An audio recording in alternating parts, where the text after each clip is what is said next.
It's a great honor to get to introduce Ruthann Robson to you. This visit was my first opportunity to meet her in person, but I've been following her work for many years now, and learning a great deal from it and being inspired by it and getting a lot of pleasure from reading it. And so I just wanted to highlight a few pieces that have been really meaningful to me. I think I first encountered her work on law and sexuality.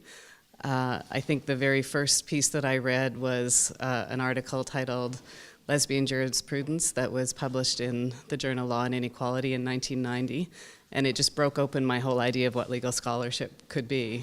It's methodologically innovative, theoretically bold, politically meaningful, and I just thought, okay, if this is legal scholarship, then sign me up, and so off I went to grad school. It was a number of years after that that I first encountered another facet of Ruthann's writing. It was a conference in England in 1998, and she was delivering a plenary address, but then later the same day also providing the evening's entertainment, giving a reading from a then recently published novel, AKA. And I learned then that even as she'd been producing this amazing body of legal scholarship, she was also writing and publishing novels and short stories and poems. And I was actually just on my way to Osgoode to start this job and worrying about what being a full-time academic would mean for my fiction writing, and there was Ruthann out in front showing that it was entirely possible to be passionately engaged with law and with literature simultaneously and not to be giving short shrift to either one. And the realm of writing into which I most recently aspire to follow her is work which really refuses any of the conventional boundaries between disciplines or between genres.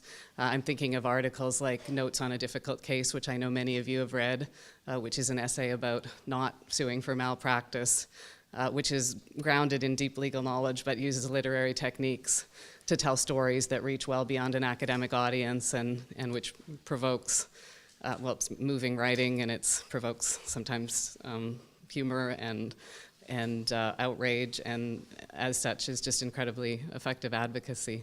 That's just three highlights from a vast body of work. I'm sure many people in this room could come up with three different ones, but I'll stop there because we want to hear her speak.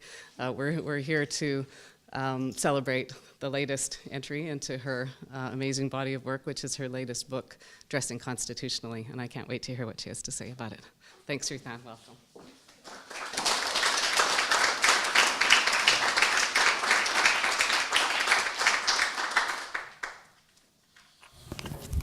I have to put this on. Thank you for that amazing introduction. That was so great, Kate. And thank you, Sonia, for arranging and having me here and going book shopping yesterday that we did.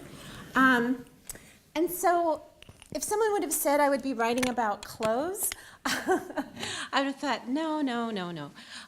But in this book, it really started out with the subtitle, and I was putting together a book in terms of mostly U.S. constitutional law, talking about different things in terms of sexuality, which I've written a lot about, hierarchy and democracy, and looking at all different sorts of things about that.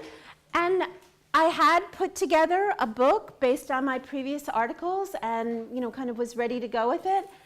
And as I looked at it, I thought, this is really kind of not worth publishing. It's pretty boring. I've published these pieces before. Even I'm bored with it. And so I thought, I think there's there's all this stuff around clothes and how that's, hairstyles and, tattoos.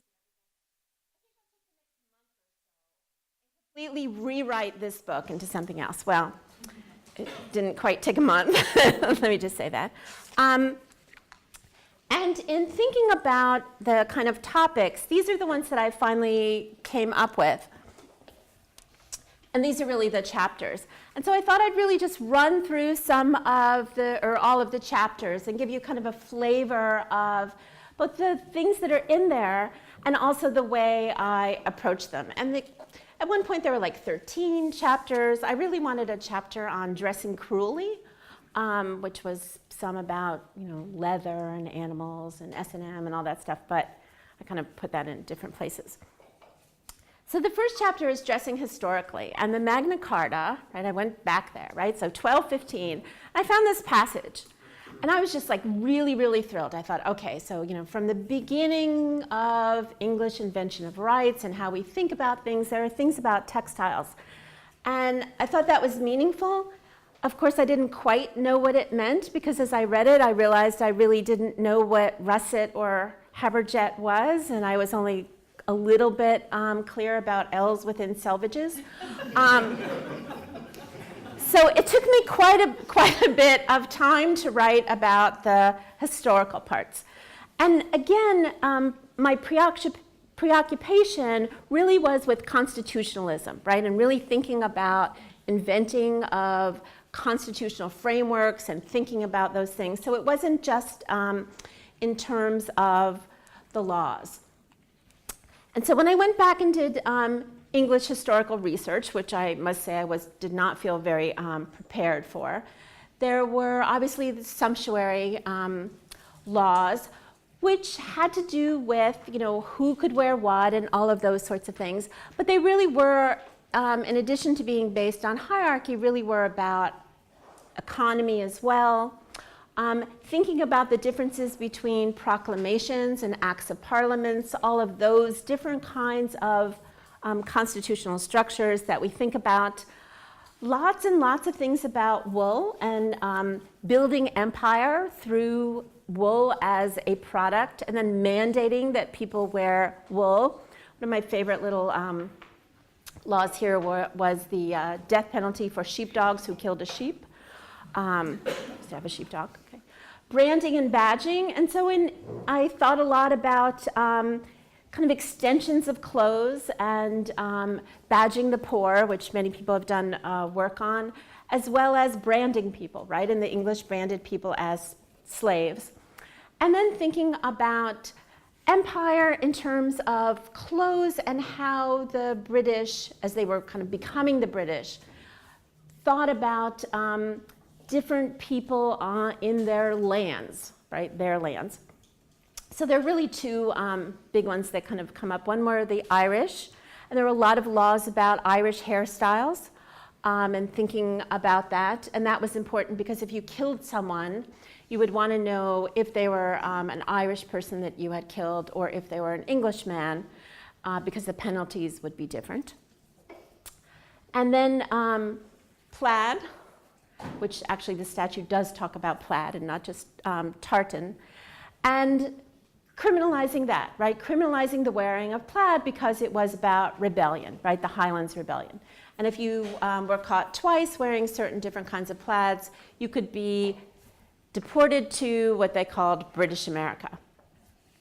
And you could have to serve in the king's armies.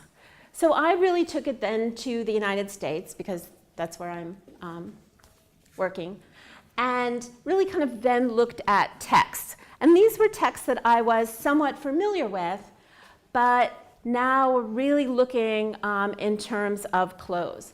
And so Thomas Jefferson, this is kind of his before the Declaration of Independence, and he talks about the Hat Act of King George, who was kind of like saying what kinds of hats you could wear, and really that hats had to be bought from the British Empire. And Thomas Jefferson, kind of maybe not so ironically, but ironically, says, this is a mark of slavery, right? Like this is worse than slavery. So there's lots of things there. And then there were the slave codes in many colonies. And interestingly, lots of mandate about what clothes slaves could or could not wear, right? Because you would not want them to wear nice clothes because they were slaves. And that this was also a marker of status, which then seems, kind of an odd thing. Looking at the Scarlet Letter, which is kind of a classic of American literature, and thinking about the colonial texts, and there are lots of cases, people were made to wear different kinds of letters, D for drunkenness, U for uncleanness, which kind of looks like a V, but it was any kind of like sex crime or something like that. And then also looking at the United States Constitution itself, which had a sumptuary clause, or at least a sumptuary clause was proposed for it, which would have given the United States Congress the right to have a national dress code, which I just like to think about that. That would have been fun. And interestingly, at least to me, the person who proposed that was actually really a states' rights advocate. It was George Mason, and kind of has some universities named after him, and it's really about states' rights, and that juxtaposition there. And thinking about, what really was talked about in terms of, the Constitution and what rights there should be, both historically and in terms of rights and structures. So that took me a little longer than I thought it would. Then I got onto more familiar ground about nakedness. And one thing I wanted to do in many of the things that I talked about was kind of juxtapose the way that we usually think about a certain topic with the laws that we think less of, or the constitutional portions that we think less about. And so here I really wanted to talk about, kind of in the United States context, kind of First Amendment freedoms around nakedness or exposure, or all those kinds of things that we think about in terms of, and that's a picture of Jim Morrison, and he was famously indicted in Miami Beach for maybe not exposing himself. And as part of what he was talking about, he said, well, the play Hair, people were doing that, this was a performance. And then I juxtaposed that with some guy who was arrested in Walmart for his shorts being too short, also in Florida. One of them got pardoned, let me just say, and the other one did not. But kind of, again, juxtaposing that with strip searches, interrogation, the United States kind of notion in foreign wars, or the war on terror, or however one wants to describe it, about what's permissible or not to do to prisoners, and depriving someone of their clothes as a kind of ego down, they talk about it as, and then using clothes as reward. Also making men wear feminized clothing, all of those kinds of things as a kind of disciplinary interrogation technique, and then the kinds of things with private manning, as well as just regular old strip searches of children in schools, of people who are going to jail or not, of people who are visiting other people in jail, and really the way in which the Constitution mediates and regulates all of this, but looks at it very differently. And in that chapter, of course, I had to talk about breasts, major difference between men and women, and the courts. Often in this, I found like the courts, the language that the courts used was so unsophisticated. And these would be like, higher courts. And one of my favorites is kind of talking about the difference between men and women's breasts is as obvious as water is wet. So I thought that was good, whatever. In looking at that, in a lot of different cases in the States in terms of topless joggers, right? It's very different for a man and very different for a woman. And then looking at breastfeeding cases. In terms of sexily, kind of building off that, looking at both the difference in terms of kind of gender hierarchy or gender maintenance and gender policing, which lots of cross-dressing cases and statutes. Less now, and now really a lot of the policing in the States is really around children in terms of in schools, in custody battles, in foster care situations, abuse and neglect, all of those kinds of things. And then, I don't know, I thought I should talk about slut walk, and that's talked about in the book. Really talking about policing women in terms of that they dress too provocatively as well as not provocatively enough, right? Like, so where's that line? What is, how should women be dressed? And my example of that, and there are some cases in the US about yearbook pictures graduating from high school, and women or females, right, have to wear that. It's called a drape. I actually had never heard of it. But you want to show your shoulders, and you have to kind of like pose in a what they call a feminine way. And not everyone wanted to do that, whether they were biologically women or not, whatever. So you really had a choice of two kinds of sets of clothes. So for women and men, when I was in law school, could go on and on, right? One of the problems was, how should women attorneys dress, all of that. We had a kind of dress for success, panel and all of that. And as I was researching this, I thought, well, those days are gone. So this is March 28, 2013, New York State Bar Association. And for me, one of the more interesting things about this is that it's, co-sponsored by Ann Taylor, right? Not the person Ann Taylor, but the company that makes women's professional clothes, Ann Taylor. So there are tons and tons and tons of cases about women attorneys, women professionals, what should they wear, what should they not wear. Just this summer in the United States, I think it was in Tennessee, a judge said women could not wear short sleeve jackets. And he talked about it as a matter of equality. Men couldn't wear jackets up to their elbows, women couldn't wear jackets up to their elbows either. Okay, I think there are more important things happening, but lots of stuff in terms of robes and gender and notions of, how in the United States the robe was adopted from England. Why is it red? Why was it red? Or why was it red? Why is it black? All of those things. But lots and lots of cases about campaign literature, right? So many places in the U.S. state judges are elected and they campaign, and questions about, can you be in your campaign literature in a robe? And the answer is, it depends. And Nevada has no less than, I'm not exaggerating, no less than 30 opinions from their professional, judicial code organization, because they have things like, a part-time municipal judge, and it really depends upon like status and things like that. Also, in this, I talk a lot about uniforms and of all different kinds.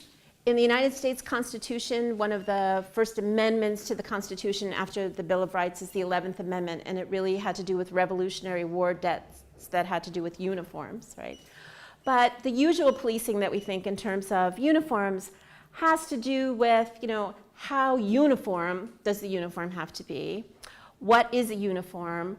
Esprit de corps and all of these notions about when can you wear your uniform, what does it have to look like? And just as a quick little piece of advice, if you kind of want to make a little porn video thing that you're going to put up on eBay and sell, and you have on your police officer's uniform, it's probably not going to get to keep your job. Lots of things around facial hair and uniforms and that sort of thing, and graduation gowns, when are they allowed, when are they not?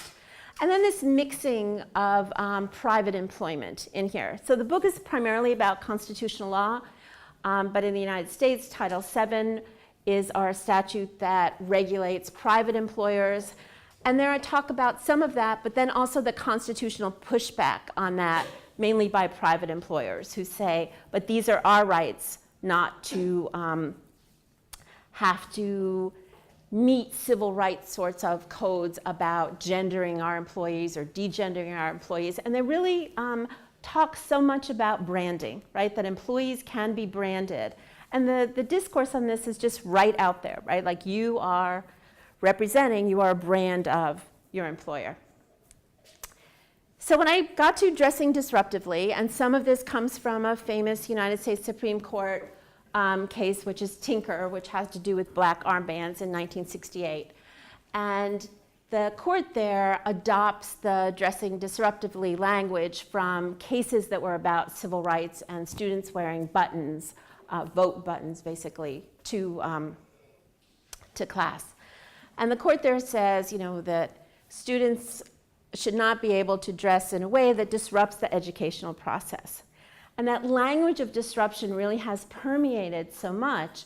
And it also applies to cases in terms of teachers, right? That teachers dress disruptively. And then it kind of spreads across all sorts of different kinds of things. So one has to do with kind of rips in the social fabric. I thought that was kind of witty, if I did say so myself, right?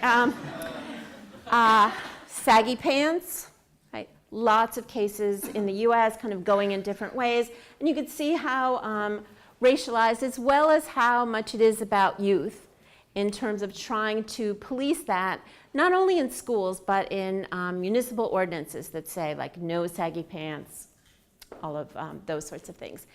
And then I looked a lot in terms of court, both buttons in court, spectators wearing things or not wearing things, some cases about uniform in court, the Chicago 7/8 trial in the United States, looking at, there was a lot of theater in that trial in terms of the defendants coming in robes and then, pulling off the robes and having a police shirt underneath and, lots of fun stuff like that. But then taking it to the present day and thinking about different things, as well as, and this happened in the Chicago 8 trial, the only African-American defendant was bound and gagged and shackled. And so I talk a lot about shackles. I thought shackles was kind of moving the dress a little to the far end of the spectrum of dress, but I decided to do that. And then things about masking and prohibiting masks, which some places in the US is about the Ku Klux Klan, and other places are just about other sorts of things. And so, of course, in Canada, you've just recently passed this. It was a private bill. It took a long time, and it was really, and the sponsor says it was prompted by the Occupy Acts. And so really, to my mind, it's really just a criminal enhancement that if you're protesting, that if you're wearing a mask, and they don't say it has to be an Occupy mask, but if you're wearing a mask, then you have an enhancement. And I think that that really is exceedingly problematic. We have a loitering while masked ordinance in New York City and a state statute, and I've worked on things about like trying to defend people in terms of that. But it's really a quite interesting thing to think about. And of course, there are many state statutes in the United States, and then interestingly, they'll have things like not on Halloween, right? An exemption. And then they'll have an exemption within the exemption unless you're a registered sex offender. Okay. Next to last, dressing religiously. And obviously there are lots and lots of things around this, lots of cases around prison, lots of cases around schools, especially school teachers. So in the United States, there were statutes that prevented teachers from wearing a religious garb, and most people think those were anti-Catholic statutes. The first time that one ever got challenged constitutionally, interestingly enough, was a teaching assistant who was wearing a hijab in Philadelphia, and the people who challenged it were the Reagan administration, and Clarence Thomas, who is now on the United States Supreme Court, was head of the EEOC, equal at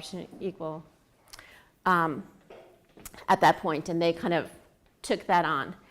This symbol, anyone know what that is? Church of Bodily Modification. And in the book, I contrast some cases that are about facial piercings and piercings everywhere.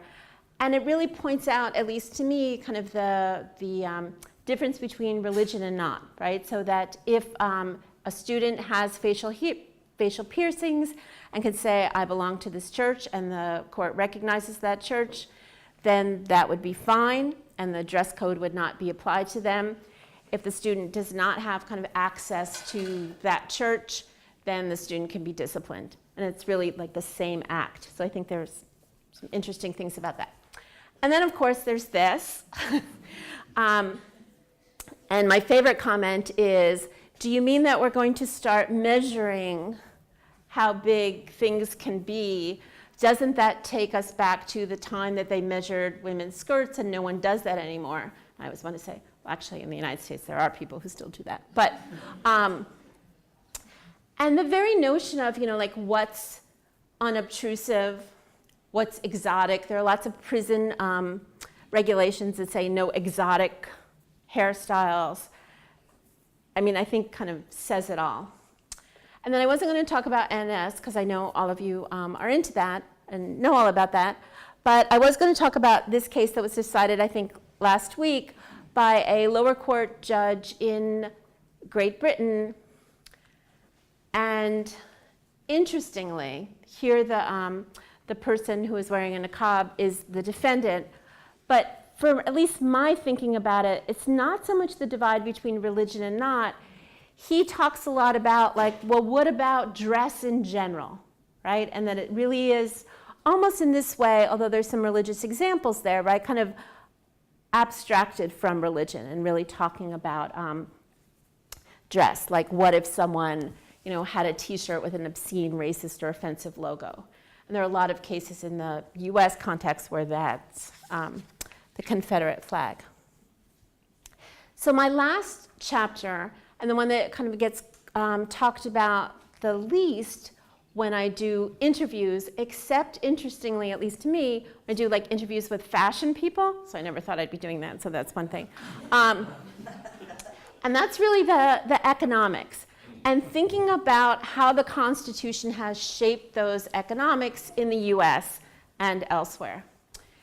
So one thing that was really wild for me to discover, and I've been teaching con law quite a long time, was, so this is the clause in the United States Constitution that says that Congress can't regulate slavery until a certain date, right? And it allowed slavery to continue, and most people talk about it as the compromise between North and South that allowed the Constitution to form.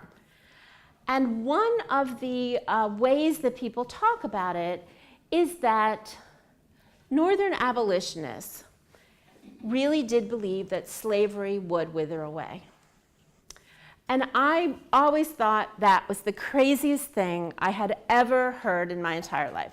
I thought like they were either lying or they were naive or really that they were just, just more instrumental.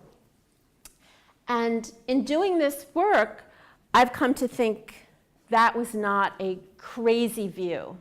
Because when you look back at the Constitutional Convention, there is nothing about cotton. Right? There is absolutely nothing about cotton. And slaves were working on tobacco, which was not doing very well. Indigo, when's kind of the last time you talked about indigo, and rice, which also wasn't doing so well. And it really was after the Constitution was formed, and to some degree, the invention of the cotton gin, and then there's a whole bunch of things about monopolies in the cotton gin and why that was patented or not, and why Thomas Jefferson thought that was a good thing or not, and all of that. That really was kind of the entrenchment, really, of slavery and why slavery became really profitable, like so profitable. And of course, it was why the South thought that they would win the Civil War, that Britain would come in on their side because cotton was the huge economic engine of the United States. So fast forward a little bit to other kinds of cotton gins. And in the United States, this really was about textile mills and textile industry and some constitutional law cases that were set up by the textile industry to get rid of laws that were child labor laws, as well as the famous Triangle Shirtwaist Factory, which, ironically, maybe or not, was making clothes that were thought to be for liberated women, right? These are the things that you could wear if you wanted to be liberated or modern. I guess they didn't really talk about liberated then, but modern. And it was, of course, young girls who were making that those clothes. And finally, what is it like now? in terms of the Bangladesh fire, in terms of lots of problems with WTO, free trade, all of those sorts of things. And then for US people, this notion that if we could actually find garments that said made in the USA and had that label, that would mean that it was, they were made under good working conditions. And so in the book I talk about, well, probably there weren't, because they could have been made in prison. That's made in the USA. They could still be made in a sweatshop, or they could be made in one of the US territories which specifically exempt fair wage and hour laws, as well as some immigration laws. And so they allow people to immigrate, kind of kept in certain labor camps to make clothes and make our garments. So after doing this research, it really becomes very difficult to buy anything ever, which can be a good thing. So I was going to end there and then just take some questions in general that you, or specific, that you had about the book. Thank you so much.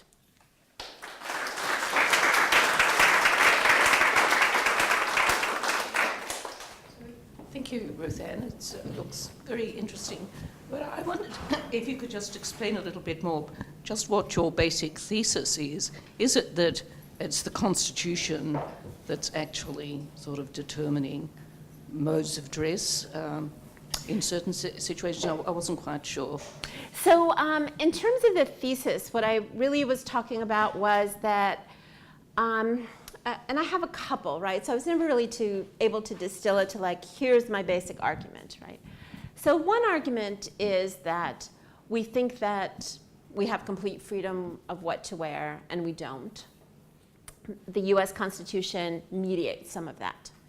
The other is that we think the Constitution is sort of up here, and that clothes and our daily choices are down here, and really textiles and clothes have really influenced the Constitution. So it's sort of bringing those things together. In terms of specific themes that I saw more throughout the cases, I talk about some themes and kind of come back to them.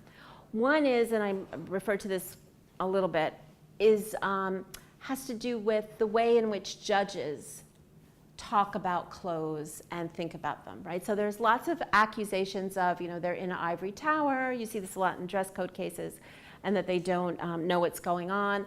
And I really almost found the opposite impulse, and that's that, well, I can just say whatever I want because this is just clothes and I don't really have to think about doctrine. And, when my wife, blah, blah, blah, when my children, blah, blah, blah. So there's this very both trivialization of the matter, and then there's a lot of fetishes in terms of thinking about this. A lot of measurements, a lot of thinking about very specific sorts of things. And I think that the Quebec Code could go into that as well, like, how large is too large, how, short is too short, all of those kinds of things. So I didn't really come up with I think it should be this way, except to the extent that I've really seen that and kind of come back to some of the same things I thought about in Lesbian Outlaw, and that's that people use law to mandate or enforce kind of social choices that aren't really about law. And so the mayor of Wildwood, New Jersey, who's the person who said, no saggy pants on the boardwalk, and then they passed a law about it, his defense of that is, I don't like to look at it. It's kind of like, and then when people talk about it, well, that might be true, and there are things, I don't particularly like plaid, right? But, sorry. But I'm not going to outlaw it, right? Like, and I think, we think that would be crazy. So, but in terms of like a strong, this is this, I didn't really start out with it. One of the things I wanted to ask is how you think that this, and at least the place you got to in the contemporary moment, connects to kind of other broad themes that people might be thinking about, either in terms of constitutional law or in the economic realm. So if we're talking now about, for instance, a greater and greater differentiation between rich and poor, so increasing inequality, do those things you just mentioned briefly like one of the ways that that might get reflected in dress codes, and then the other thing, and you can choose which one of these you want to talk about, is the way that contemporary discourse about clothes is so much around choice and expression, and you have presented a vision that doesn't seem, you seem not to kind of see those things as liberating in some way, and I wondered if you want to talk about the challenge between the economic part of your argument and this very widespread vision that people are creating their identity through what they wear. So I think if you go into stores and you actually like start looking at labels and doing, you know, those sorts of things, that you really do have a very small window of choice. And one thing I worked on after the Bangladesh fire was just really a proposal to label clothes, right, in the way that we label some other things in the US, like cigarettes and those, you know, sorts of things. Like, so either as a positive, you know, this is sweat-free, or as a negative. And of course, you know, that's really not going to go too far in the courts, because corporations have a First Amendment right in the United States to not be compelled to say things, right? And so being compelled to say, you know, this is sweat-free, or even this is not sweat-free, or compelling, you know, or mandating it. And we've kind of done the same thing around genetically modified foods and those sorts of things. So I think the problem of choice is very small in terms of thinking of that. You see a lot of the choice rhetoric as well as in the school cases and the school dress codes, right? So schools kind of mandating dress codes and saying, this is fine, this is not fine. And I also think that there's a way of expression and then also rationality, in terms of that we think that certain styles or the way you could wear certain things kind of means something. And in looking at school dress codes, one thing I found is like that they're just all over the board, right? Like, you know, are fishnets allowed? Yes, maybe, no, you know, what's the length of the skirt, and those kinds of things. As well as then some schools, and these are public schools, becoming really pretty draconian in terms of pants, brown, black, navy blue, tops, solids. I just think like, okay. You know, and then people kind of revamping their school clothes, and some people protesting around that. And then there are lots of hairstyle things as well in schools. So in terms of choice and expression, the other thing that happens, and this is more in a US context, and I think I alluded to this before, is you try and mount a free expression argument. And the answer is you're not really expressing anything, right? So you don't even have a free expression claim, because it's not really about anything, but yet it's being prohibited. And I find that kind of juxtaposition quite wild. I do actually have one more. Okay. Given that it's an I+ talk, I wondered if you wanted to talk about contemporary feminist discourses around, particularly, obviously, the religion stuff, because for us that is so topical right now, but also a whole variety of these things that scholars working from a feminist perspective have been moving around these issues in various ways, and I'm wondering if you see a trajectory happening, or if you see any kind of consensus building around what gets labeled a feminist approach to things. Not so much. I think the thing that's important really is to kind of separate that cultural and legal realm, right? So that, you know, that we might think certain things as feminists, you know, about, you know, the meanings of things, and if we were in women's studies and, you know, talking all about that. But then when the law gets involved, it's, you know, I think it's just very different in terms of the protection of women who may be dressed, quote, provocatively or not, you know, what the state can mandate that women wear or don't wear, or permit women to wear or not wear, or even, you know, the topless jogger sorts of things. And that I think that there is sort of a feminist consensus, and I might be going out on a limb here, in terms of that the state really isn't the entity that should be policing women's clothes, if there is an entity, other than each other. and Vogue magazine. No, I just threw that in. So. Okay, well now I'm going to say thank you. Yes. Thank you all.